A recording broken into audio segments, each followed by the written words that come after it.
കുട്ടി വായനക്കാരൻ കഥാകൃത്താകുന്നു. Arippalam Kalparambu Vadakkumkara government UP. സ്കൂളിലെ കൊച്ചുമിടുക്കനായ അഭിനവ് കൃഷ്ണ കഥാരചനയിൽ ജില്ലയിൽ ഒന്നാമതെത്തി. യു.പി. വിഭാഗം കഥാരചനയിൽ പുഴ പറഞ്ഞത് എന്ന വിഷയമായിരുന്നു സബ് ജില്ലയിൽ ലഭിച്ചത്. റവന്യൂ ജില്ലാ മത്സരത്തിന് ഇനി പറയേണ്ട ബാക്കി എനിക്കറിയാം എന്ന വിഷയമാണ് ലഭിച്ചത്. തികച്ചും ഗൃഹാതുരത്വമുണർത്തുന്ന അഭിനവിന്റെ കഥകൾ മികച്ച നിലവാരം പുലർത്തുന്നതായി വിധികർത്താക്കൾ അഭിപ്രായപ്പെടുന്നു. നല്ല ഭാഷാശേഷിയുള്ള അഭിനവ് താൻ ചുറ്റുപാടും കാണുന്ന സന്ദർഭങ്ങളെ തന്നെയാണ് കഥാതന്തുവായി വികസിപ്പിക്കുന്നത്. അഭിനവ് കൃഷ്ണ ഇതിനകം വായിച്ചു തീർത്തത് 100 കണക്കിന് പുസ്തകങ്ങളാണ്. കോവിഡ് കാലത്ത് തുടങ്ങിയതാണ് വായനാകമ്പം. ഒഴിവ് കിട്ടുമ്പോഴൊക്കെ പുസ്തകം തേടിയിറങ്ങും. വിദ്യാലയ ലൈബ്രറിയിലും പ്രാദേശിക ലൈബ്രറിയിലും അഭിനവ് നിത്യസന്ദർശകനാണ്. ബഷീറാണ് ഇഷ്ടകഥാകൃത്ത്. പുതുകഥകളും കഥാകൃത്തുക്കളുമൊക്കെ അഭിനവിന്റെ പ്രിയ കൂട്ടുകാരാണ്.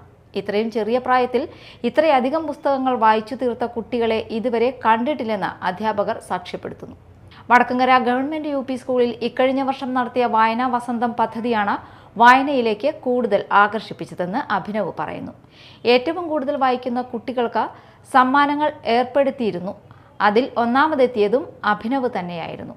പഠനത്തിൽ മികച്ച നിലവാരം പുലർത്തുന്ന തനിക്ക് വായനയുടെ അനുഭവം ഏറെ സഹായകരമാവുന്നുണ്ടെന്ന് അഭിനവ് അഭിപ്രായപ്പെട്ടു.